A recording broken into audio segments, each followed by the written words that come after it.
నమస్తే, నా పేరు మాధురి. వైజాగ్ లోకల్ న్యూస్ వార్తలకి స్వాగతం. వార్తల్లో ముందుగా ముఖ్యాంశాలు.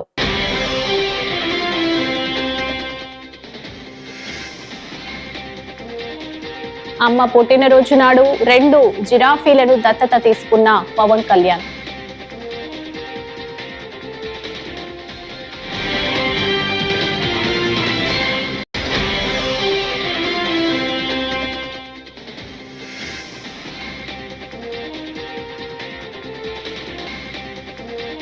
గీతం కాలేజీ భూ దోపిడీని అడ్డుకుంటాం, వైఎస్ఆర్సీపీ నాయకుల.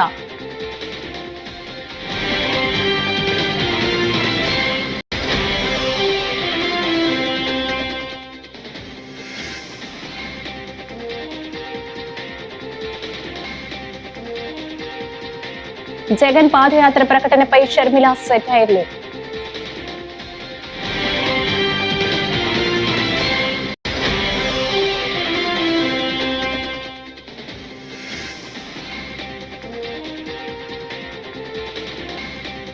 జంగిల్ జమీన్ స్ఫూర్తితో అరకును అభివృద్ధి చేస్తాం, మంత్రి కందుల దుర్గేష్.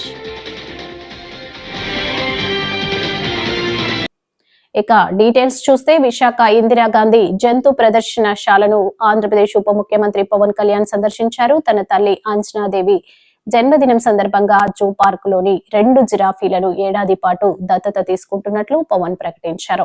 2 జిరాఫీలకు ఏడాది పాటు అయ్యే ఖర్చు మొత్తం భరించనున్నట్లు తెలిపారు. జంతు సంరక్షణకు కార్పొరేటర్ సంస్థలు ముందుకు రావాలని ఈ సందర్భంగా పిలుపునిచ్చారు. జూ పార్క్ లో నూతనంగా నిర్మించిన ఎలుగుబంట్ల ఎన్క్లోజర్ను పవన్ ప్రారంభించారు. జూ పార్క్ లోని నీటి ఏనుగులు, నల్ల ఎలుగుబంట్లు, పులులు, సింహాలు ఎన్క్లోజర్ల వద్దకు వెళ్లి వాటికి ఆహారం అందించారు.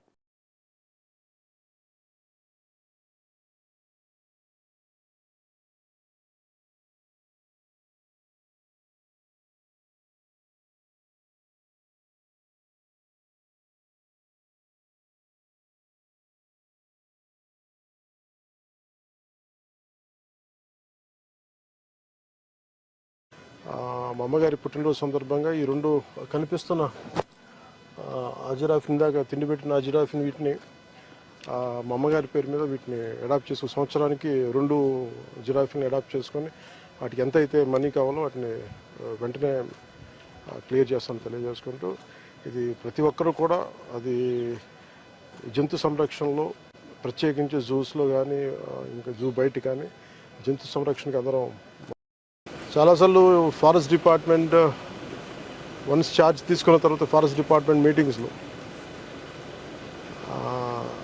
ఎస్పెషల్లీ భారతదేశంలో యానిమల్స్ని రక్షించడంలో జూలు చాలా కీలకమైన పాత్ర వహిస్తుంది. ప్రత్యేకించి ఆంధ్ర రాష్ట్రంలో మన విశాఖ జూ చాలా 600 ఎకరాలు న్యాచురల్ ఫారెస్ట్లో ఉన్నది, రిజర్వ్ ఫారెస్ట్లో ఉన్నది. సో దీంట్లో మేము మీటింగ్స్లో కూర్చున్నప్పుడు చాలామంది కార్పొరేట్ ఇనిషియేటివ్స్ తీసుకుంటూ ఉంటారు యానిమల్స్ని అడాప్షన్కి. సో అలా తీసుకున్న వాళ్ళతో ఒకసారి మనం ఒక హైటీలా పెట్టుకుందాం, మనం వాళ్ళని ఎకనాలజీ చేద్దాం, రెస్పెక్ట్ చేద్దాం అని చెప్పే ప్రాసెస్లో అదే నాకు ఇప్పుడు గుర్తు చేస్తూ ఉన్నారు హైయర్ అఫీషియల్స్ అంతా. సో ఈరోజు మా అమ్మ పుట్టినరోజు కాబట్టి ప్రత్యేకంగా యాదృచ్ఛికంగా జరిగింది. నా కోరిక చాలా కాలం ఒక యానిమల్స్ని అడాప్ట్ చేసుకుంటుంటే మా ఇంట్లో కూడా ఒక 4 ఉంటాయి కుక్కలు, పెంపుడు కుక్కలు ఉంటాయి మా ఇంట్లో. సో నా కుటుంబ సభ్యులు, నా పిల్లలు కానీ నా భార్య అందరూ చాలా దీన్ని జంతు సంరక్షణ మీద చాలా ప్రత్యేకించి శ్రద్ధ పెడతారు. అలాగే ప్రత్యేకించి మా అమ్మగారి పుట్టినరోజు అవ్వటం వల్ల నాకేమనిపించిందంటే చెప్పడమే కాదు, ఎదుటి వాళ్ళకి నేను కూడా చేయాలని నిర్ణయించుకున్నాను. అందుకని మా అమ్మగారి పుట్టినరోజు సందర్భంగా ఈ 2 కనిపిస్తున్న అజిరాఫీని దాకా తిండి పెట్టిన అజిరాఫీని వీటిని మా అమ్మగారి పేరు మీద వీటిని అడాప్ట్ చేసుకుని సంవత్సరానికి 2 జిరాఫీని అడాప్ట్ చేసుకొని వాటికి ఎంత అయితే మనీ కావాలో వాటిని వెంటనే క్లియర్ చేస్తాను తెలియజేసుకుంటూ, ఇది ప్రతి ఒక్కరూ కూడా అది జంతు సంరక్షణలో ప్రత్యేకించి జూస్లో కానీ ఇంకా జూ బయట కానీ జంతు సంరక్షణకి అందరం మన వంతు కృషి చేద్దామని తెలియజేసుకున్నాం. Thank you. వైసీపీ అధినేత వైఎస్ జగన్మోహన్ రెడ్డి పాదయాత్ర ప్రకటనపై కాంగ్రెస్ ఏపీ అధ్యక్షురాలు వైఎస్ షర్మిల స్పందించారు. జగన్ పాదయాత్ర ఇప్పుడు ఎందుకు? అధికారం కోసమే కదా అని ఎద్దేవా చేశారు. అధికారం ఇస్తే జగన్ ఏం చేశారని ప్రశ్నించారు. వైఎస్ఆర్ జలయజ్ఞం పేరుతో చేపట్టిన ప్రాజెక్టులను ఎందుకు పూర్తి చేయలేదని నిలదీశారు. మన్మోహన్ సింగ్ గారు, సోనియా గాంధీ గారు మన రాష్ట్రానికి, ఆంధ్ర రాష్ట్రానికి వచ్చి సింగనమల కాన్స్టిట్యుయెన్సీలో బండ్లపల్లి అనే గ్రామంలో దీనికి శ్రీకారం చుట్టడం జరిగింది.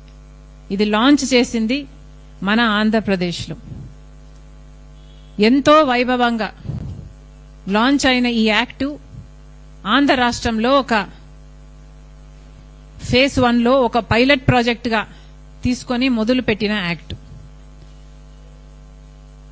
అప్పటి ముఖ్యమంత్రి రాజశేఖర రెడ్డి గారు ఈ పథకం మీద ప్రత్యేకమైన శ్రద్ధ పెట్టారు.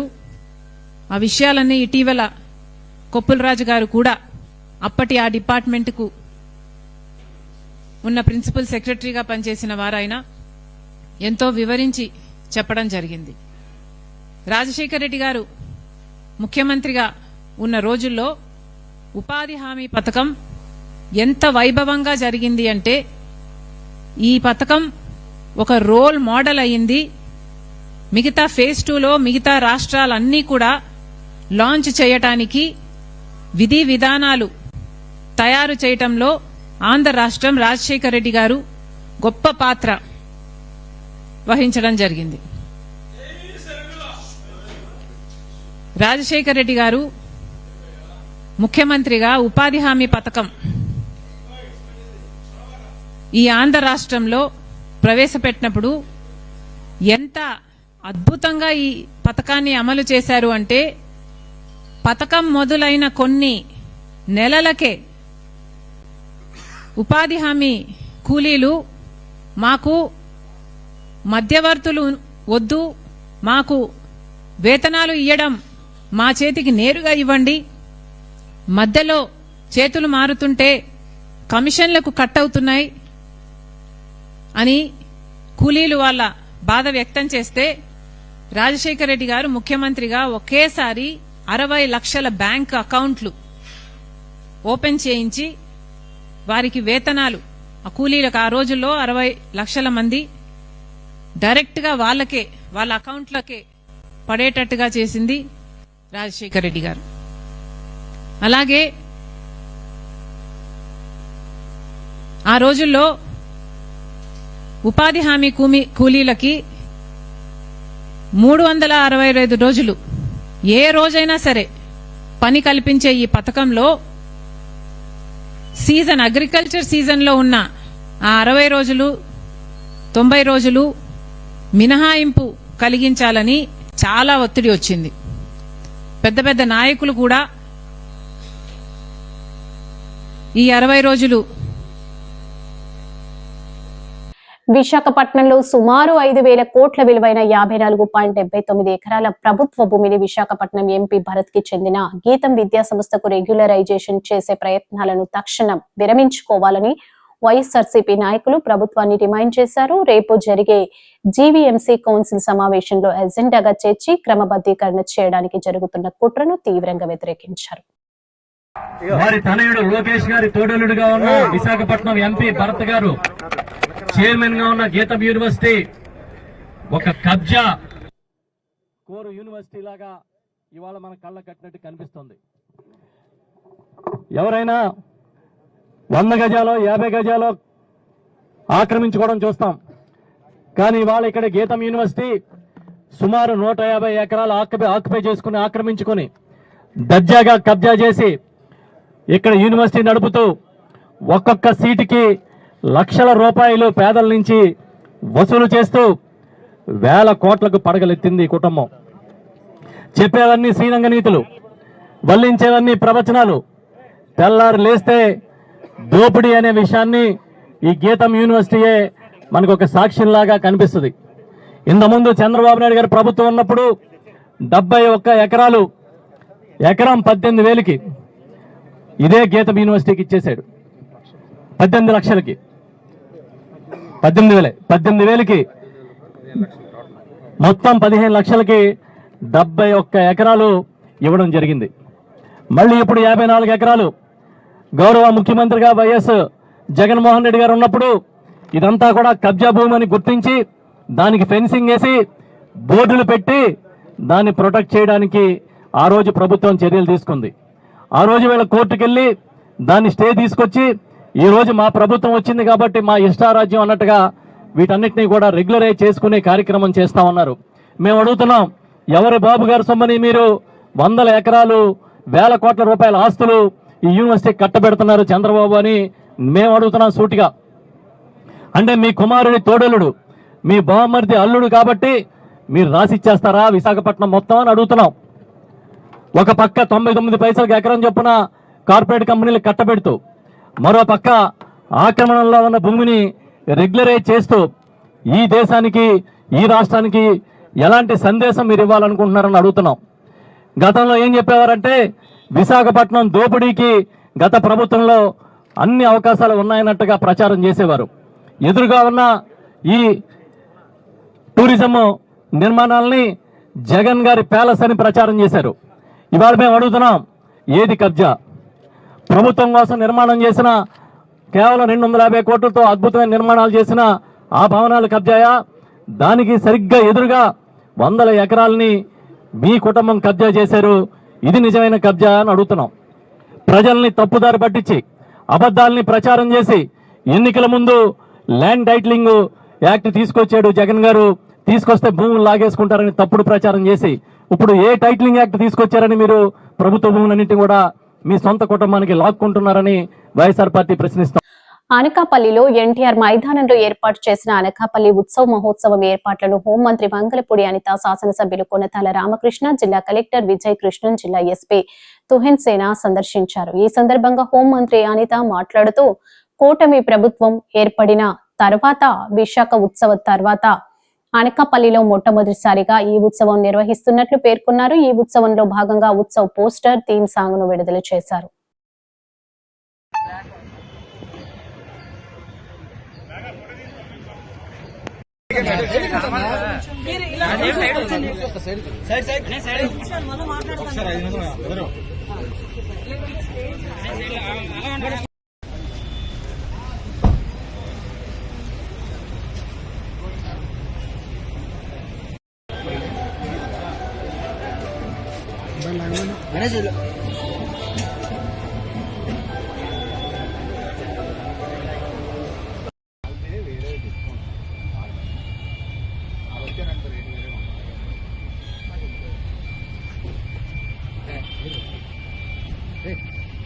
అనకాపల్లి ఉత్సవ్, అదేవిధంగా విశాఖపట్నం ఉత్సవ్, అరకు ఉత్సవ్ ఈ రోజు కార్యక్రమాలు ప్రారంభించుకోవడం జరుగుతోంది.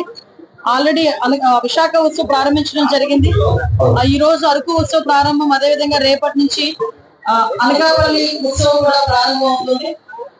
ఈ ప్రత్యేకంగా ఎన్డీఏ కూటమి ఏర్పడిన తర్వాత గౌరవ ముఖ్యమంత్రి గారు చంద్రబాబు నాయుడు గారు, గౌరవ ఉప ముఖ్యమంత్రి గారు పవన్ కళ్యాణ్ గారు, నారా లోకేష్ గారు, అదేవిధంగా టూరిజం శాఖ మంత్రి కందుల దుర్గేష్ గారు, వీరందరి ఆధ్వర్యంలో రాష్ట్రంలోని మాక్సిమం అన్ని జిల్లాలో కూడా ఒక పండుగ వాతావరణం ఏర్పాటు చేయాలి, హెల్దీ హ్యాపీ ఆంధ్రప్రదేశ్ ఏర్పాటు చేయాలనే ఉద్దేశంతో మాక్సిమం ఫెస్టివల్స్ కూడా మనం అందరూ కూడా చేసుకుంటున్నాం. దాంట్లో భాగంగానే రాష్ట్రం మీ అందరికీ తెలిసి గండికోట ఫెస్టివల్, అదేవిధంగా నెల్లూరులోని మనకి ఫ్లెమింగో ఫెస్టివల్, ఇవన్నీ కూడా మనం ఏర్పాటు చేసుకోవడం జరిగింది.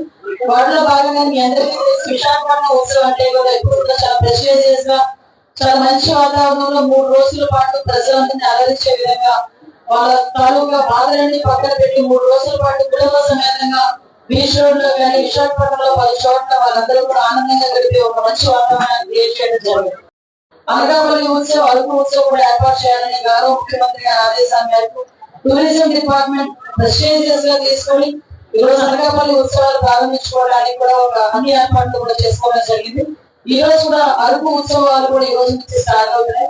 ఓవరాల్ గా ఈ 3 జిల్లాలు కలిపి 24వ తారీఖు నుంచి 1వ తారీఖు వరకు ఈ కార్యక్రమాలు ఏర్పాటు చేసేదానికి, అదేవిధంగా ఇప్పటికీ విశాఖపట్నం ఉత్సవాలు కూడా ప్రారంభం అయ్యడం జరిగింది, అందరికీ తెలుసు.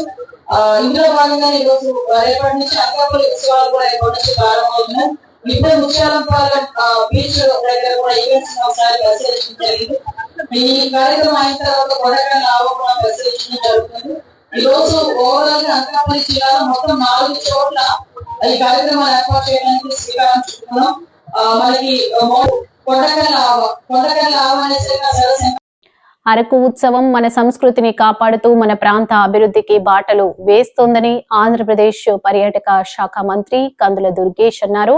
ఏపీ తూర్పు తీరాన్ని అంతర్జాతీయ పర్యాటక కేంద్రంగా మార్చడమే తమ సంకల్పమని వెల్లడించారు. అరకు ఉత్సవ్ 2026లో మంత్రులు కందుల దుర్గేష్, గిరిజన సంక్షేమ శాఖ మంత్రి గుమ్మడి సంధ్యారాణి పాల్గొన్నారు. అరకు ఉత్సవ్ లో కళాకారులను మంత్రులు ఘనంగా సన్మానించారు.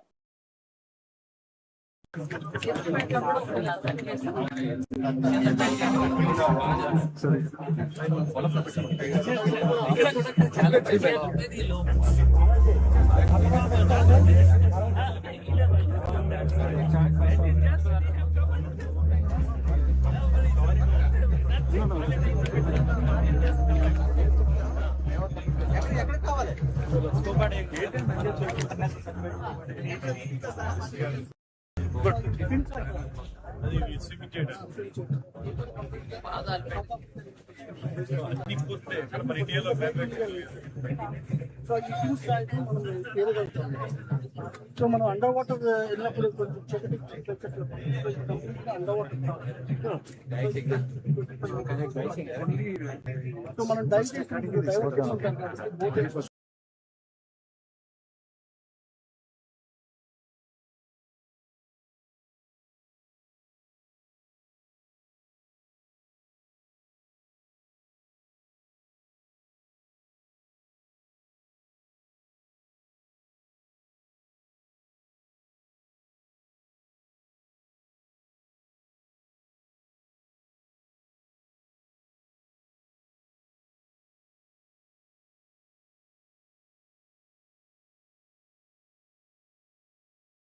స్త్రీ శిశు సంక్షేమ శాఖను కూడా అత్యంత సమర్థవంతంగా నిర్వహిస్తున్నటువంటి సోదరి శ్రీమతి గుమ్మడి సంధ్యారాణి గారికి, వేదిక మీద ఉన్నటువంటి స్పెషల్ చీఫ్ సెక్రటరీ శ్రీ నమస్సుమ, మహిళలందరూ కూడా పెద్ద ఎత్తున విచ్చేశారు. సమయం 2:30 అవుతుంది. ఒక పక్కన భోజనం చేయాల్సిన సమయం, ఆకలి వేస్తున్నప్పటికీ కూడా కార్యక్రమాన్ని వీక్షించాలనేటువంటి ఉద్దేశంతో ఎక్కడ కదలకుండా క్రమశిక్షణతో కూర్చున్నటువంటి మహిళామ తల్లులందరికీ కూడా శిరస్సు వంచి నమస్సుమాంజలి తెలియజేస్తా ఉన్నాను. ఒక ఉత్సవం బాగా జరగాలంటే, ఒక పండుగ వాతావరణం రావాలంటే అందులో పాల్గొనేటువంటి ప్రజల యొక్క ఆనందం కనపడాలి. ఆ రకంగా మీలో ఆనందం కనపడింది. మీరు మాటతో చెప్పకపోయినా, ఇందాక మీ మంత్రి గారు మిమ్మల్ని చేతులు పైకెత్తండి అని చెప్పి అడిగినప్పుడు అందరూ కూడా చూశాను నేను. ఎవ్వరూ మినహాయింపు కాదు, ప్రతి ఒక్కరూ కూడా చెయ్యెత్తారు. అందుకు కూడా మీకు ప్రత్యేకమైనటువంటి ధన్యవాదాలు. ఇవాళ అరకు ఉత్సవం చేసుకుంటున్నాం. అరకు అంటే ఇదొక సాధారణమైంది కాదు. వేదిక మీద తమిళనాడుకు చెందినటువంటి కలెక్టర్ గారు ఉన్నప్పటికీ కూడా ఒక మాట చెప్తాను.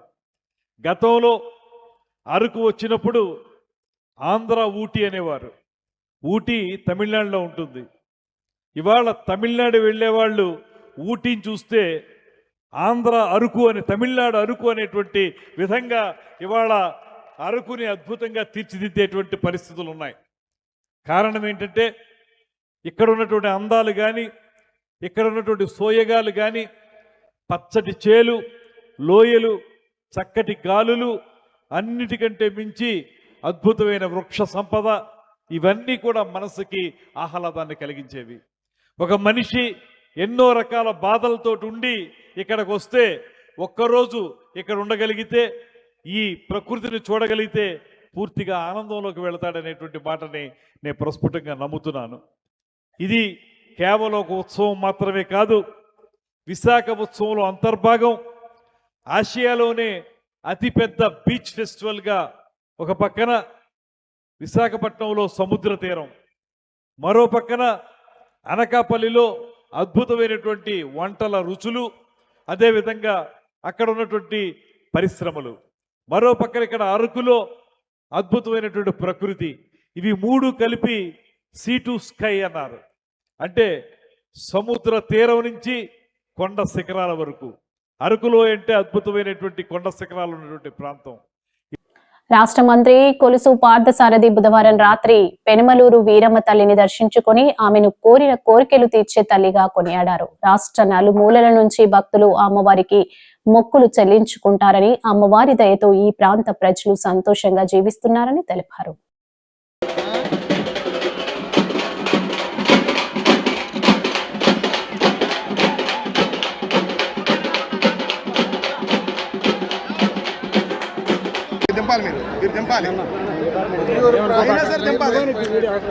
వీరమ్మ తల్లి సంబరాలు ఈరోజు ప్రారంభమైనాయి. మరి కొన్ని దశాబ్దాల నుంచి ఈ చుట్టుపక్కల ప్రజలే కాకుండా రాష్ట్ర నలుమూల నుంచి కూడా అమ్మవారిని దర్శించుకొని వారి కష్టాలు తీర్చమని, వారికి శుభం కలగజేయాలని అమ్మని వేడుకోవటం అన్వాయితీగా వస్తున్న విషయం. అమ్మవారి మహిమ మూలంగా ఈ ప్రాంతంలోని ప్రజలందరూ కూడా సౌఖ్యంగా, ప్రశాంతంగా, మరి వారి వారి కుటుంబాలు కూడా అభివృద్ధిలోకి వస్తున్న విషయం ఈ ప్రాంత ప్రజలందరూ కూడా చూశారు. మరి ప్రతి సంవత్సరం కూడా ఈ భక్తుల నమ్మకంతో అమ్మవారి ఉత్సవాలు ఇంకా ఘనంగా జరుగుతూ ఉన్నాయి. ఎవరికి ఏ కష్టం వచ్చినా కూడా అమ్మ పేరు మీద కోరుకుంటే అమ్మ నెరవేరుస్తుందనే ఒక నమ్మకంతో ప్రజలందరూ కూడా ఇక్కడికి వస్తున్నారు. మరి ఈ అమ్మవారి దేవాలయాన్ని కూడా అభివృద్ధి చేయడానికి మా వంతు మేము కృషి చేస్తామని చెప్పేసి కూడా మనం చేస్తాను. అమ్మవారి దయతో ప్రజలందరూ కూడా చల్లగా ఉండాలని, మరి పాడి పంటలు అభివృద్ధి చెందాలని, మరి పిల్లలందరికీ కూడా బాగా చదువులు వచ్చి మంచి ఉద్యోగాలు వచ్చి అందరూ మంచి ఆరోగ్యంతో ఉండాలని మనసారా కోరుకుంటున్నాను. విజయనగరం జిల్లా ఎస్ కోటాలో హోంగార్డ్ నెట్టి శ్రీనివాసరావు నివాసంలో ఏసీబీ తనిఖీలు చేసింది. అక్రమ సంపాదనతో 20 కోట్ల ఆస్తులు కూడబెట్టినట్లు ఏసీబీ అధికారులు భావిస్తున్నారు. ఈ నేపథ్యంలో విజయనగరం, గుర్లతో పాటు విశాఖలో 2 చోట్ల తనిఖీలు చేపట్టారు. శ్రీనివాసరావు సుమారు 15 ఏళ్లుగా హోంగార్డ్ గా పనిచేస్తున్నారు. ప్రస్తుతం ఆయన విజయనగరం జిల్లా పోలీస్ కార్యాలయంలో విధులు నిర్వహిస్తున్నారు.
గాజువాక నియోజకవర్గం 71వ వార్డు సుందరయ్య కాలనీలో జీవీఎంసీ ద్వారా చేపడుతున్న అభివృద్ధి పనులకు రాష్ట్ర తెలుగుదేశం పార్టీ అధ్యక్షులు గాజువాక శాసనసభ్యులు పల్లా శ్రీనివాసరావు శంకుస్థాపన చేశారు.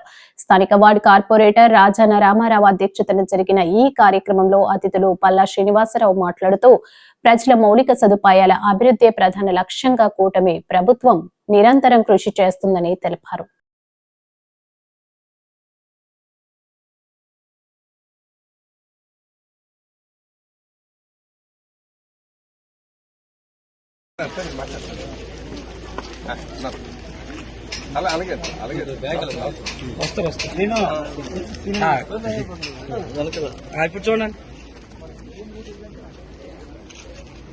దుర్గానగర్ వరకు కూడా అది 2 కోట్ల చిల్లరి. అది కూడా ఈ 2-3 రోజులు అది కూడా రెడీగా ఉన్నాయి. ఎమ్మెల్యే గారు డేట్ ఎప్పుడిస్తే ఈ 4-5 రోజుల్లోనే మళ్ళీ అవి కూడా చేయడం జరుగుతుంది. వార్డులో చాలా వర్కులు ఈ కూటమి ప్రభుత్వం వచ్చిన తర్వాత మన గౌరవ ఎమ్మెల్యే గారు ఫండ్స్ ఉన్నాయా లేదా, ఎన్ని వర్కులు పెట్టాలన్నది లిమిట్ లేదు. ఎన్ని వర్కులు వార్డులో ఎన్ని సమస్యలు ఉన్నాయి అన్నీ కూడా ఒకేసారి పెట్టేయండి అనేసి ఆయన మాకు ప్రోత్సాహాన్ని ఇవ్వడం. ఎందుకంటే ఇంతకుముందు లిమిట్స్ ఒక 50 లక్షలు కట్టండి, 60 లక్షలు కట్టండి అనేవారు. అవి 2 రోడ్లు అయ్యి కాదు. ఇప్పుడు మరి ఎమ్మెల్యే గారు అయితే మాత్రం ఎన్ని వర్కులైనా సరే మీరు పెట్టండి, మనం చేద్దాం అనేసి చెప్పడం.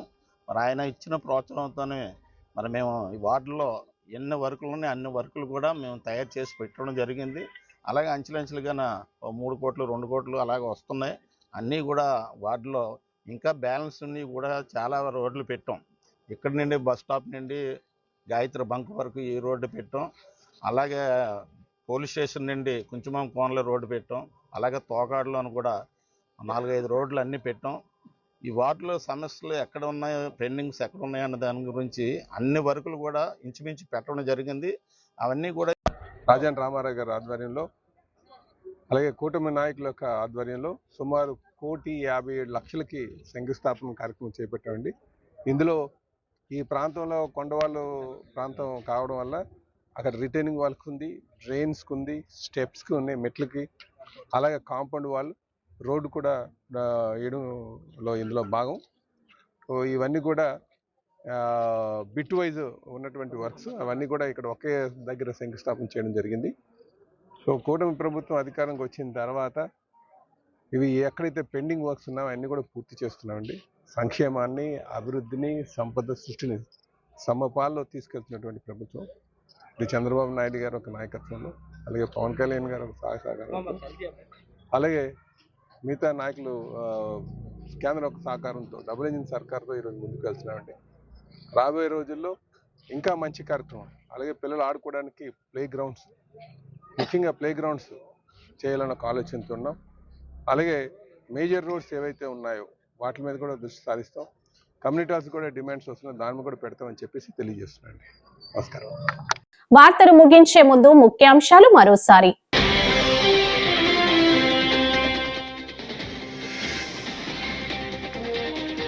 అమ్మ పుట్టినరోజు నాడు 2 జిరాఫీలను దత్తత తీసుకున్న పవన్ కళ్యాణ్.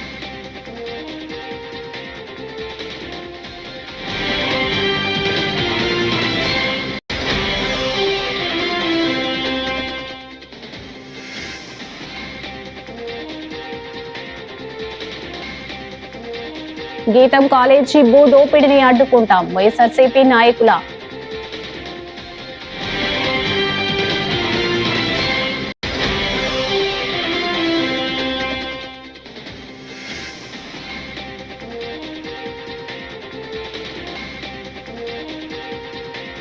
జగన్ పాదయాత్ర ప్రకటనపై షర్మిల సెటైర్లు.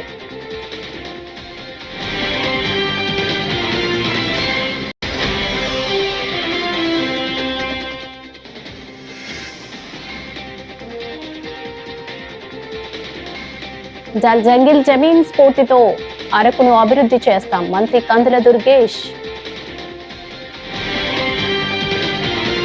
ఈ వార్తలు ఇంతటితో సమాప్తం. తిరిగి మరో తాజా బులెటిన్ లో కలుసుకుందాం. అంతవరకు సెలవు. నమస్కారం.